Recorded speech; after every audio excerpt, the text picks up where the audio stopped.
Hi friends, నేను మీ Sai Reddy. Welcome to my channel Tikki Tech. Friends, మీ అందరికీ కూడా కంప్యూటర్ హార్డ్వేర్ క్లాస్ నెంబర్ 4కి స్వాగతం. ఈ వీడియోలో నేను మీకు ప్రాసెసర్ గురించి అలానే ప్రాసెసర్ పైన ఉన్నటువంటి ఫ్యాన్ గురించి క్లియర్గా ఎక్స్ప్లెయిన్ చేస్తాను. ఫ్రెండ్స్, మీరు ఈ వీడియోని చివరి వరకు అయితే చూడండి. అలానే తప్పకుండా మీరు ఈ వీడియోని లైక్ చేయండి. ఫ్రెండ్స్, ఇంతవరకు మీరు నా ఛానల్ సబ్స్క్రైబ్ చేసుకోకపోతే వెంటనే మీరు నా ఛానల్ని సబ్స్క్రైబ్ చేసుకోండి. మరి ఇంకెందుకు ఆలస్యం, లెట్స్ స్టార్ట్ అవర్ క్లాస్.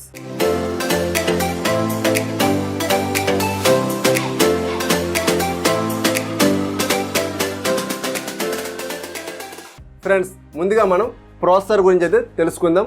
కనిపిస్తుంది కదా మనకి, దీన్ని మనం ప్రాసెసర్ అని పిలుస్తాం. దీని పేరే CPU అంటే సెంట్రల్ ప్రాసెసింగ్ యూనిట్ అని చెప్పి అర్థం.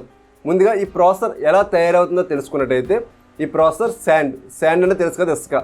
అలానే మనకి కాపర్, అలానే గోల్డ్, అలానే మెటల్తో అయితే ఈ ప్రాసెసర్ తయారవుతుంది. ఫ్రెండ్స్, ఈ ప్రాసెసర్ని 2 కంపెనీస్ అయితే తయారు చేస్తున్నాయి. ఫస్ట్ వచ్చినప్పటికి ఇంటెల్ కంపెనీ, సెకండ్ వచ్చినప్పటికి AMD కంపెనీ. అయితే మన యొక్క బడ్జెట్ ప్రకారం ఈ 2 కంపెనీస్లో ఏదైనా ఒక ప్రాసెసర్ మనం సెలెక్ట్ చేసుకోవచ్చు. మీ బడ్జెట్ కనుక 35,000 రూపాయల కంటే ఎక్కువ అయితే మీరు ఆ బడ్జెట్లో ఇంటెల్ ప్రాసెసర్ని ప్రిఫర్ చేయండి. ఫ్రెండ్స్, అది చాలా మంచి ప్రాసెసర్స్.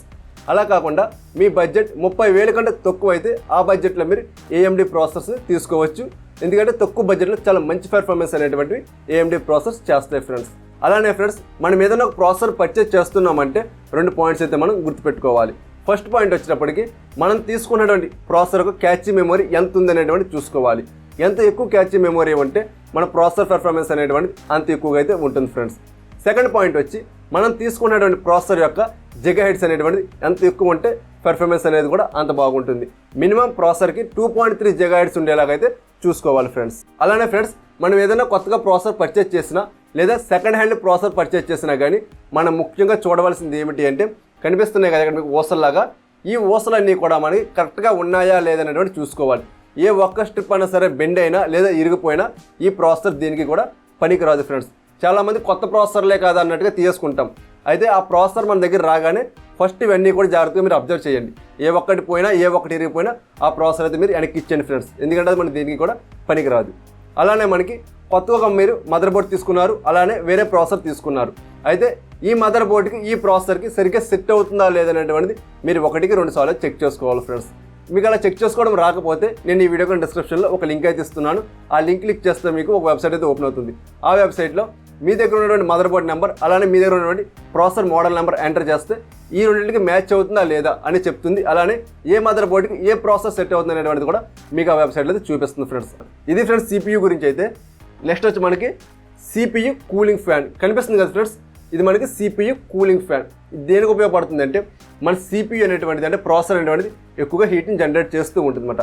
ఆ హీట్ని కంట్రోల్ చేయడం కోసం ఈ CPU కూలింగ్ ఫ్యాన్ మనం యూజ్ చేస్తూ ఉంటాం. ఫ్రెండ్స్, అయితే మనకి ఈ బ్యాక్ సైడ్ ఏదైతే ఉందో ఇదంతా కూడా అల్యూమినియం.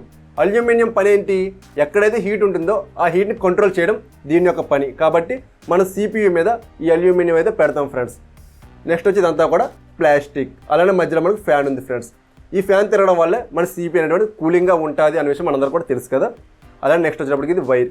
ఈ వైర్ మనం ఎక్కడ కనెక్ట్ చేస్తాము అంటే, మనకి ఏదైతే మదర్ బోర్డు ఉందో మదర్ బోర్డు మీద మనకి CPU ఫ్యాన్ అని ఒక పిన్ అయితే ఉంటుంది. ఆ పిన్ దగ్గర మనం ఈ పిన్ని ఇన్సర్ట్ చేయాలి. ఫ్రెండ్స్, మీరు ఇప్పటి వరకు మదర్ బోర్డు క్లాస్ చూడకపోతే ఒకసారి చూడండి, అంటే క్లాస్ నెంబర్ 2 చూడండి.